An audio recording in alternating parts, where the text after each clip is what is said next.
Okay, part 3. This is the heater core inside of it, the I guess heat block they call it, and we only saw from the other side. We only saw this side in the first video, but basically how it works is this is the bottom of the reservoir. This is where it receives water. And the water gets sucked through here, goes through the flow sensor, and the flow sensor actually is just a Hall effect sensor, like I mentioned in the first video. There's a little impeller. Let's see if I can get it apart. Yeah.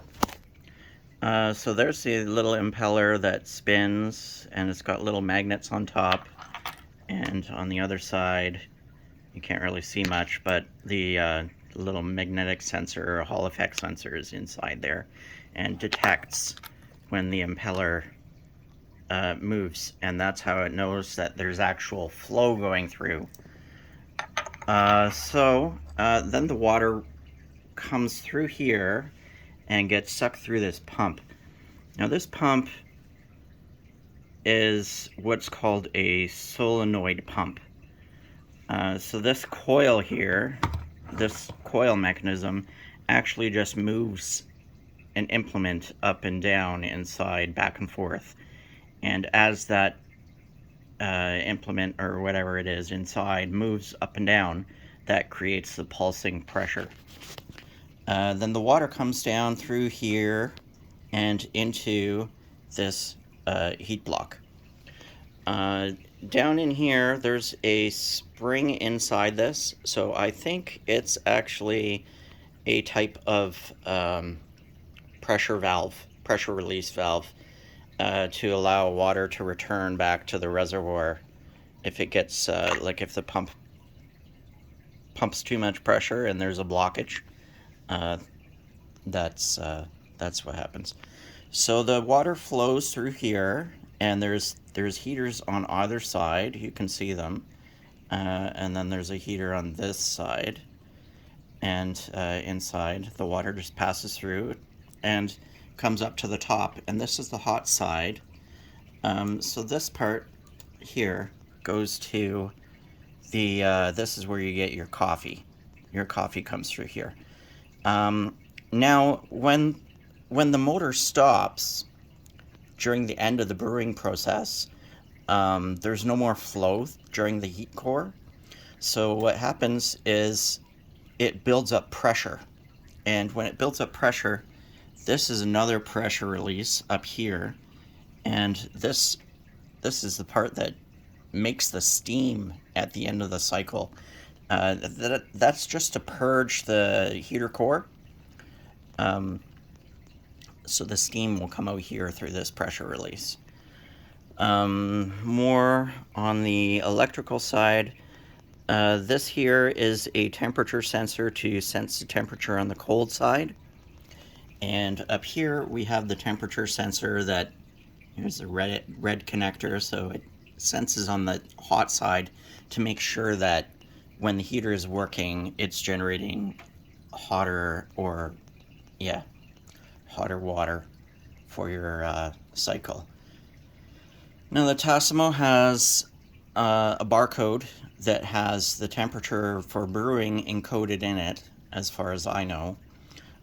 So this sensor actually is read to make sure that the water is the right temperature when it boils, and it will vary the temperature of the heater.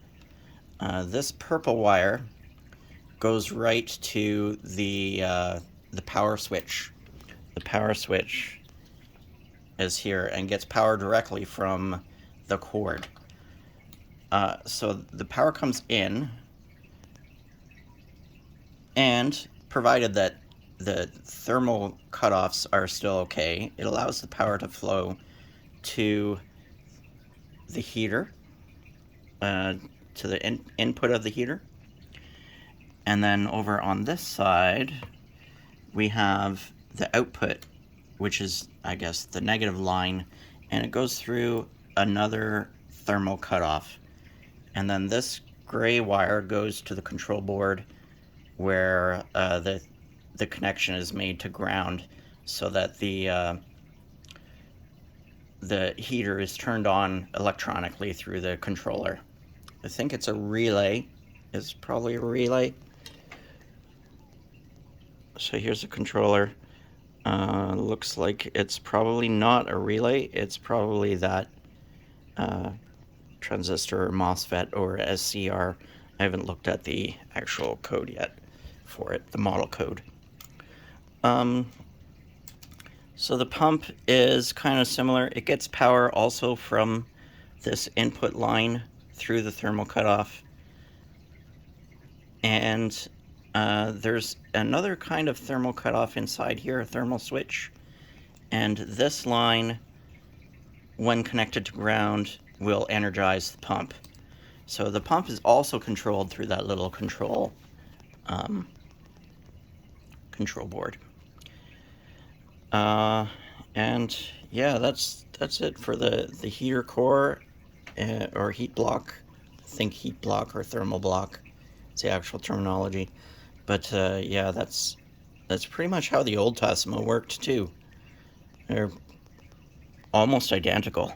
A lot of the parts appear to be identical, like this little black attachment up here with the little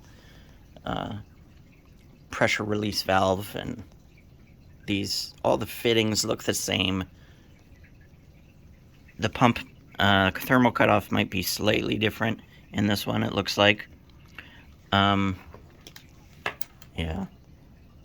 In the new ones, it's black, the frame, and in the old ones, the frame is actually kind of a cream color.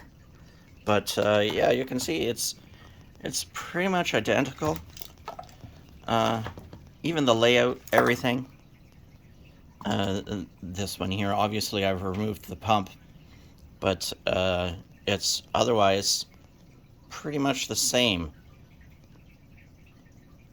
I see. They changed the position of where this is pointing, but it's still the same part. It's just that this here, you can actually move it inside that connection. Yeah, very interesting.